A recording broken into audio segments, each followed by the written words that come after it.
Back into the Woods, October 6th, 2019.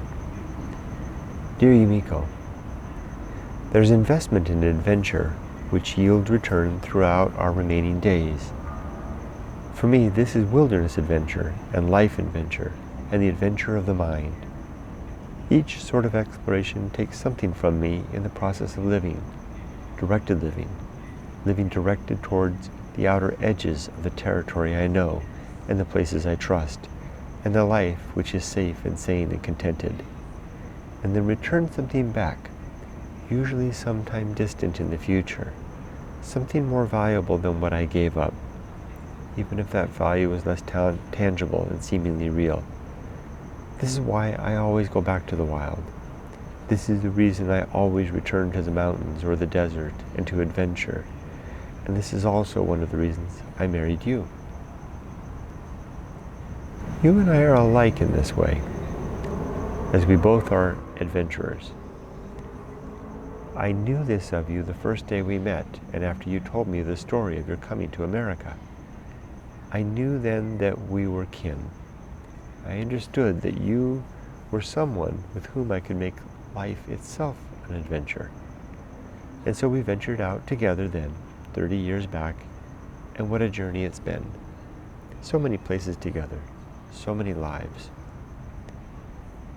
You and I agree that when we push past our limits into new life, we always lose something along the way.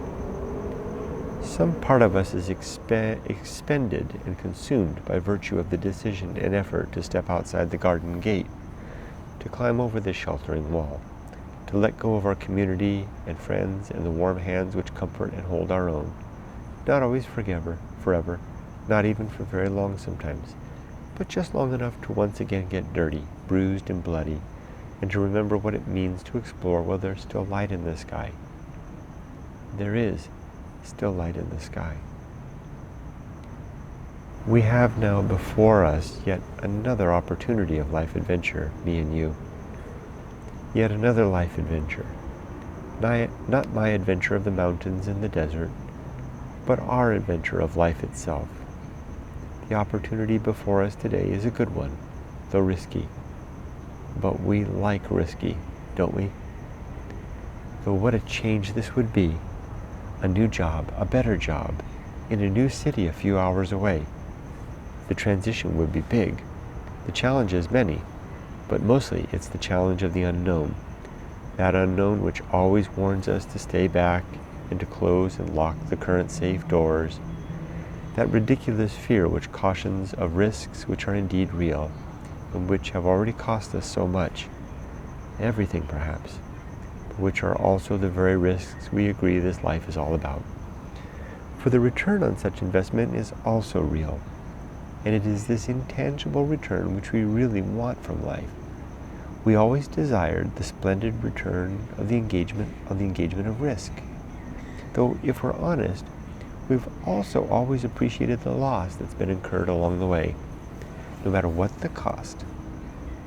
The loss has always somehow been the best, even though it never feels that way at the time. So, do we go again now into life adventure? Is it worth the challenge and the risk? What are we really after at this late stage of our lives? We are not so young anymore. We're nearly empty nesters, and our most important work is mostly almost done.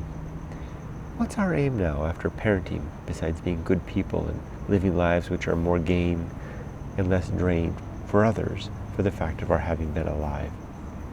What's next in the time remaining? What's a good use of our remaining time? Besides doing the good things we've already talked about and planned, I think it's still the adventure that we both really want. It's still the return that we're still after, and that cost along the way. The return which always comes later, and which is the fruit and blessing of our welcoming and venturing together into the unknown. It's the thing which comes of going where the road ahead isn't clear, again into the thorns and across the rocks and through the cold waters into a darkening woods. The cost along the way is what it is, and is something we no longer attempt to tally or even recall. Let it go. Goodbye to all of that. We know better than to accept the risk of avoiding risk. Nighttime is near. That's a concern. The last time we checked, it appeared the sun was only a few hands above the horizon. We can't see the light clearly now for the dark forest before us. The trees are so high that we feel the chill of late afternoon and sense only coldness a decade or more out from now. That's something new, the coldness.